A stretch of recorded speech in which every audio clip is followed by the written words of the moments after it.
Welcome back to all the reviews and stuff that I do. Today is going to be just driving in on the highway right now. It's a gray, rainy day, and just driving into Sedona, and I figured it'd be a good time to just kind of do like a driving vlog about my overall opinions regarding the Supercharger, the injector kit, and install and specifics, because this is a really straightforward install. It's pretty much just like replacing the manifold plus a couple other rerouting of things, pulling studs out, stuff like that, out of the old intake, for example. But because I have a 2002 and it has like a vacuum actuated electronic brake booster, it's like independent from engine vacuum. It's really bulky and really big, and the engine brace that you use, I'll have some pictures of that, or that was reused, I should say, got really, really close. There's a big spacer that's included they want you to use to bolt it to the bottom of the block up to the top of the Supercharger, and it needs that brace because it hangs over quite a bit and it's heavy. And it was leaning and rubbing on my brake booster, like right on my brake lines. And if I had let it go any longer, I would have definitely worn a hole through it. It was feeling crazy vibrations all through the floor. And I also simultaneously just had a body mount brake and push up through the floor, right under my feet, literally under my right foot. So I interpreted it as something else going on. So if you're installing it on an 01 and 02 and you got the electronic vacuum actuated brake booster, then you're gonna wanna like take that little hook thing that's supposed to like have the throttle cable nestle into it and just cut it off completely. It's not in the manual or anything like that, and these Forerunners are unchanged. Maybe this new Supercharger is just a little bigger and it moves over the engine brace a little bit farther, but I don't know. Overall, install actually went really well. I just had some faulty plug wires. Everything has been really straightforward and like literally no other problems besides the couple issues that I caused, like ripping an O-ring on an injector, but that was also an easy fix besides taking the Supercharger back off again.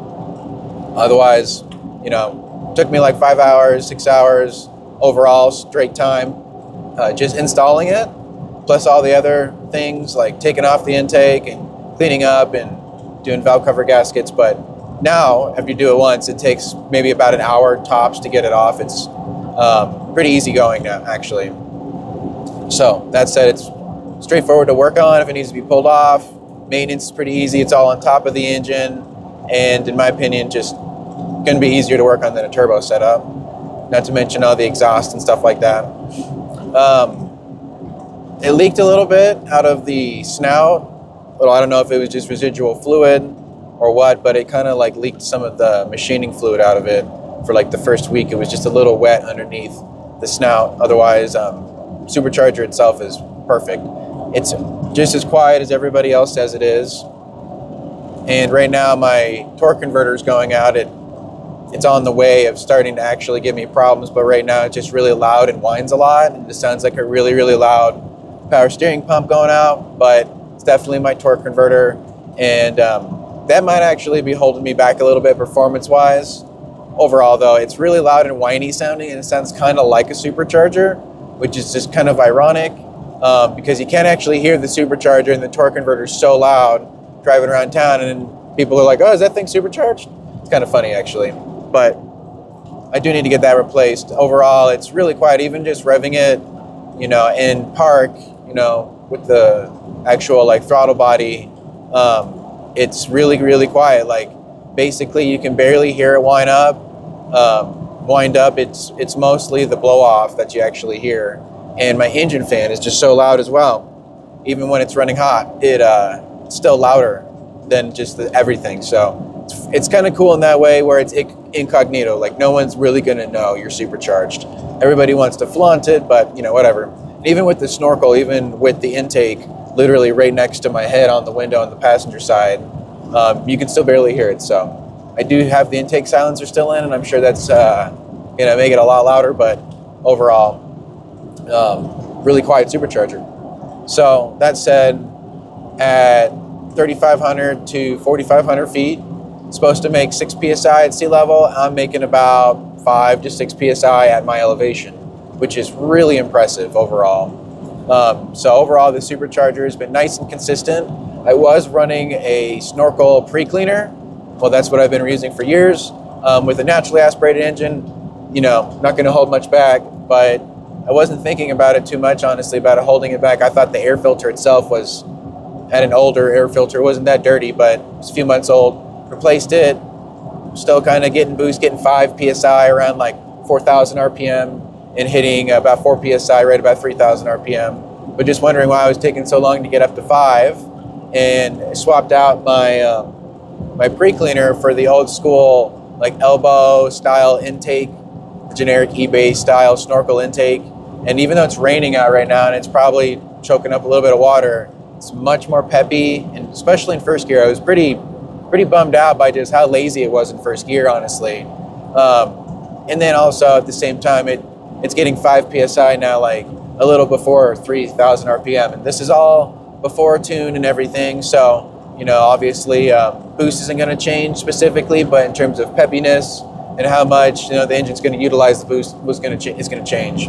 But yeah, overall at high elevation, or getting to be moderately high elevation, just under a mile high, 5-6 PSI. Pretty sweet. And that's also with it being super efficient too. So can't wait to crank up the numbers, honestly, and get a 70 millimeter pulley. And I've just decided just to go one size down smaller and then get a custom tune for 91. Just because this is kind of like, I think from what I've read, the overall base tune from URD is designed for like 93 octane and more leaning towards sea level applications. So I'm like, poor gas and high elevation, and overall no pinging, no misfires. After I got my plug wires fixed, it's been great, and overall performing pretty good. After about second gear, after about 3,500 RPM, it'll wake up. Timing changes, and it pulls. It's fun actually how much more it pulls on the top end. So I'm so excited to get it tuned for the low end. It's really, really peppy. And then it'll shift into third gear and just kind of be a little laggy, and then really wake up again. And then it short shifts early at like 4,500 RPM. So overall, in first gear is, you know, it winds out kind of fast. With the pre-cleaner off, it's helping a lot more. It's boost quicker in the low end, so that's helping get the lazy, you know, heavy 4Runner, you know, off the line. But overall, super impressed by it, and this is me being like, remembering, you know, the stages that I've gone with it. So like, this thing was a complete dog. I had to go like half throttle sometimes just to kind of get up to like 35 out of a stop sign, and now it's like barely a quarter throttle, barely on the throttle, like with your toe almost.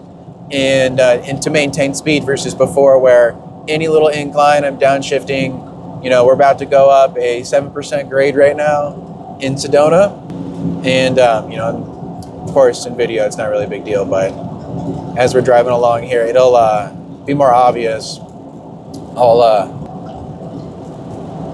As we're climbing a little bit more. But before, I used to be like full throttle, sometimes down into second gear.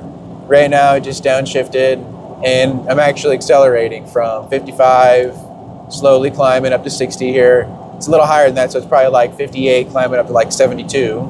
But I'm only at like half throttle right now. Hit 4 PSI, 3,500 RPM, and just now cruising at 60 with, you know, right now probably about a 3 or 4% grade where I'm at. We're about to start climbing. But before, to maintain 60 on the dash, which is like 66, 67 miles an hour, in reality, it was full throttle through third gear with it slowly dropping. By the time I get to the top of the hill, on the dash, I've dropped from 60 down to 55, 53 miles an hour. And now, with maintaining third gear and 3/4 RPM, especially now that I got to like rebound a little bit of momentum here. Overall, though, able to climb 3,500 RPM at 5 PSI. Yeah, it's pretty fun. And I'm still not at full throttle, still not tuned, and so like above 3,500 is really when it wakes up. So, ears are popping here. So yeah, that said, mellow in terms of how it looks, but this was just, you know, 7% grade coming up here. Overall, I'd have to be still full throttle at this point. just until we level out. So, you know, even with a little bit of rain probably coming down into the intake, it's not like it's sucking in water, but, you know, it's a little less efficient in the rain overall, you know. And we've just climbed up about 1,000 feet as well. And so that's also part of it, you know. That last climb on the highway back there's probably 700-foot climb altogether. But we climbed 1,000 feet from Cottonwood area to Sedona, which is where we're going right now. Overall, though, been pretty excited with it. Now, before I put on the injector kit, there was quite a few flat spots in the power curve. It wasn't very peppy.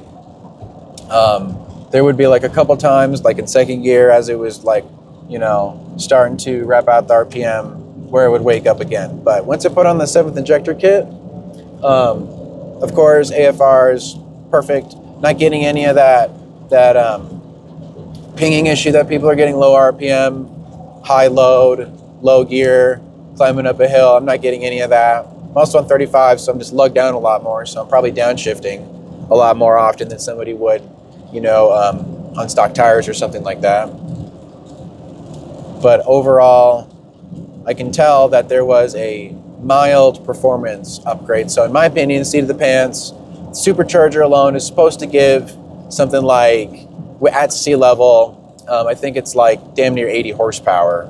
They say it's like 40% increase, but it's like, you know, they say 260 horsepower, you know, at the crank. So these trucks make about a 189 or 190. So, you know, being a little bit conservative, let's just say, you know, 70 horsepower.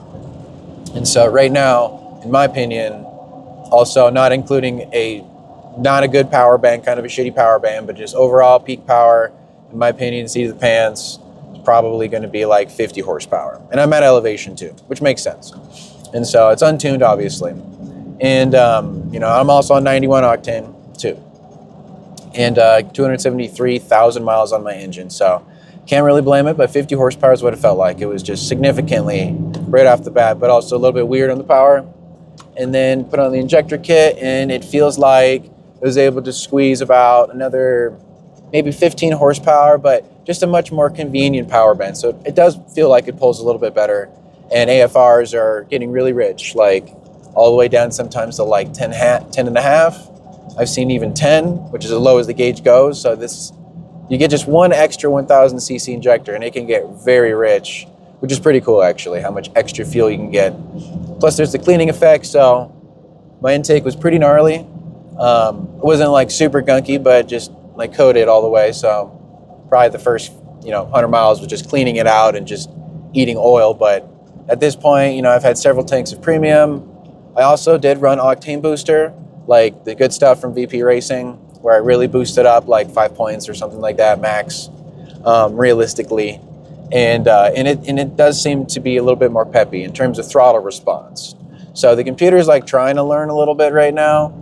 When I did that before the 7th injector kit, it didn't seem to make any difference. Honestly, I even had a little bit of leftover like 87 in the tank, and it just kind of ran overall on the computer alone just like pretty okay. After letting it learn a little bit. When I first drove it, it was a dog. Like, you know, it really needs to learn. It really needs that time to learn. But overall, that is my opinion on everything here. I'm going to get this thing tuned. First thing, apparently, the URD base tune is good enough for the 75 factory millimeter pulley or the 70 millimeter pulley, the next size smaller. And, you know, because it gets so hot in the summertime, I'm going to deal with detonation inevitably, plus poor fuel. So I'm going to stick with 70. And this base tune apparently works with the 70. It's probably not going to run that great, but I can just run some octane booster and just kind of get a feeling on that. And then just also what I'd like to do as well is add my the Super Grip crank pulley that I have as well, and then just do an overall you know, 2 cents opinion on that, and then get the thing custom tuned and for 91, and then do another review video on that as well. But overall, Supercharger is worth it. I've seen quite a few videos where people are saying it's not worth it. For one, if you got vacuum leaks and all that, it's not going to run good anyways. And untuned, it also just, you know, like for $4,000, you know, you're like 40 horsepower for $4,000. You're like, maybe not really. But that's also just because of the fact that, you know, it's running probably really, really lean and dangerously lean at one point. You got to love these engines for how stout they are. And then also at the same time, you're going to have to deal with, you know, the fact that it's just untuned. The timing is just like dog crap. You know, once you get the timing change, that's where you're squeezing like another like 20, 30 horsepower out of a private tune. And that's just kind of like for any boosted application. So I thought about doing it myself. I'll maybe look into it. Maybe get a custom tune. Probably going to do custom tune, honestly. But overall, that's kind of like my 2 cents opinion on the Supercharger. Was it worth spending like the total of like $5,200 for everything, the injector kit and the Supercharger? Not in the beginning, but if you're really, really heavy and you spend money on all these other things and you're towing a trailer as well and dealing with 8,000-9,000 feet elevation, then you're going to want to have this once you've done everything else. I have low gears. It's just finally, it's really fun actually driving this thing now. It's peppy. I can actually like speed up and get in front of cars. You know, if there's like one spot in front of me where I can merge in last minute, I can actually do that now. And with the ECT mode on the transmission, this thing is really fun. And the 01, 02 transmissions have a little bit of a different shift pattern. Shifts a little harder, a little rougher, and taking advantage of that like continuous boost from the Supercharger in between gears is going to be really fun, especially with it being custom tuned. So thanks for watching, guys. Take care.